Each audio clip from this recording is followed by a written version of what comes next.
Mas, Gibas, no mesmo dia, né, na coletiva que não ganhou esse mesmo destaque, o Crespo, que já tinha dito que o jogo contra o Flamengo ia ser o jogo mais difícil da temporada, ele falou também que, ainda bem, graças a Deus, usou essas palavras, né?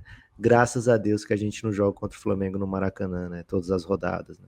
Ele falou das dificuldades que ia ter na sequência do ano, né? Que os objetivos não eram ganhar Libertadores ainda, ganhar não sei o que, ganhar não sei o que.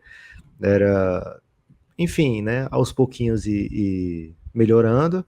Mas graças a Deus que a gente não vai jogar contra o Flamengo no Maracanã todos os jogos. E, velho, isso incomodou bem, não, assim, não vi muito São Paulino reclamando disso, eu vi alguns, mas incomodou muito mais aqueles de outros times, né? Porque eu, você, Gibas e muita gente cresceu ouvindo São Paulo soberano, né? E mais do que isso, uma regra do futebol brasileiro, que até o Premier usa isso como slogan, né? O melhor time é o seu, né? Não se aceita aqui no Brasil dizer isso de um time que é teu rival, né? Que é, na visão do teu torcedor, um igual, né? É, O Flamengo tem mais derrotas do que vitórias na história pro São Paulo. isso. E assim, quando por exemplo, se fosse Flamengo e Vasco, né? O torcedor do Vasco não vai querer ouvir isso nunca, nunca. E a gente sabe a situação que tá o Vasco, a situação que tá o Flamengo. Flamengo e Botafogo, o torcedor do Botafogo não vai querer ouvir isso nunca. Flamengo e Inter, Flamengo e, sei lá, qualquer um dos clubes dos 13 original, digamos assim, né? Não vai querer ouvir isso nunca. Imagina o torcedor do São Paulo, velho, que é o soberano, né? Que é o 633, né? Que tem mais título do que todo mundo do mundo, Libertadores igual, Brasileirão a partir de 71 é um dos que tem mais também. Então, eu achei chocante quando eu ouvi e eu falei, cara, isso aqui deve estar engraçado, a repercussão. E aí fui procurar e, velho, tinha muito botafoguense, palmeirense, corintiano, todo colorado, todo mundo reagindo a isso, né? Eu achei uma loucura absurda, Gui. Só um estrangeiro que pode falar uma parada dessa, eu acho. Ah, e um estrangeiro prestigiado, né? Porque se é É, o técnico anterior, que saiu o Zubeldia, que Ana saiu, Paiva. segundo consta, que pediu, né? Se é o Paiva, o Crespo já foi campeão pelo São Paulo, voltou com essa missão agora de tirar o São Paulo dessa situação difícil. E eu Agora, entendo que a ideia dele é baixar a expectativa, né? Tipo assim, ó, se eu fizer aqui 50% dos meus pontos, é um bom trabalho, viu, gente? Eu acho que entendi que era isso, mas eu acho que é o cara, que o que dói me no ouvido. impressionou mais, assim, não foi nem essa fala, né? E a entrevista dele foi. Assim, ele mandou essa, que é a punchline, graças a Deus só tem que jogar o Flamengo uma vez. Mas tem assim, a entrevista toda é dizendo nosso time é um horror, né? É curioso. É, Cara, ele tem a frase que ele fala o seguinte: é preciso saber o que temos nas mãos.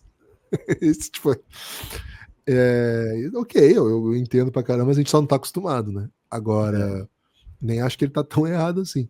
Mas o que eu acho é que o que impressionou mais não foi nem essa a fala, mas foi o jeito que o São Paulo foi pro jogo, né, cara? O São Paulo foi. Sim, a gente está acostumado a ver equipes que jogam fora de casa defendendo, tentando uma coisa ou outra e tal. Mas foi um amasso, assim, né? Foi um amasso do tipo. Em nenhum momento pareceu que o São Paulo ia ganhar o jogo, assim. Em nenhum momento o São Paulo pareceu incomodar. E, cara, a gente acabou de assistir o Mundial em que a gente via equipes mais pobres, menos organizadas até, né? Cara, o Fluminense quase Diferenças. rebaixou ano passado e estava na semifinal. Então, não estava pronto para um time simplesmente abrir mão da competitividade, né? Eu entendo, né? Eu assisto muitos jogos do São Paulo, rival, né? Respeito muita rivalidade, então assisto os jogos dos meus rivais. E, de fato, é um time que com o Zubeldia era, assim, as coisas não eram muito claras, qual era a ideia de jogo. Nesse jogo ficou bem claro. Agora, impressiona, né? Impressiona a ausência de soluções mesmo, assim. Não sei muito bem o que esperar do restante da temporada. Eu acho o Brasileirão muito irregular, sabe? Ele começa de um jeito, tem uma pausa no meio de um mês e agora é um novo campeonato e daqui a pouco vai ter jogador de elite saindo, né? Agora, um pouquinho antes de a gente começar aqui, um dos melhores jogadores do campeonato foi vendido. Então a gente não sabe que time vai para um lado, que time vai para o outro, como é que as montagens vão para lá e para cá. Mas então por isso que também as previsões de longo prazo do Brasileirão duram uma semana, duas, daqui a pouco o mundo vai para um lado ou para o outro, né? Há 6 rodadas atrás acho que ninguém podia imaginar que o Cruzeiro seria um time que a gente estaria admirando e achando que pode ser campeão.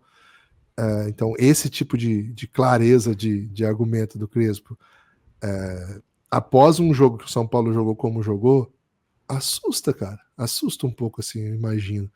Mas eu imagino também que o torcedor do São Paulo, ele tá tão machucado, sabe, pelo esse último ano, pelas dificuldades do time, que ele nem, assim, ele concordou, assim, falou, esse nosso time é um horror mesmo, né, é difícil esperar qualquer coisa daí.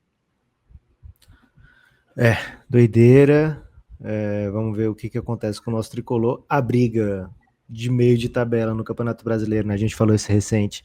É uma briga que se confunde um pouco para cima e para baixo, né? Então, ainda mais no comecinho assim. Mas o torcedor de São Paulo entende e o tricolor vai sair dessa, não tenho dúvida nenhuma.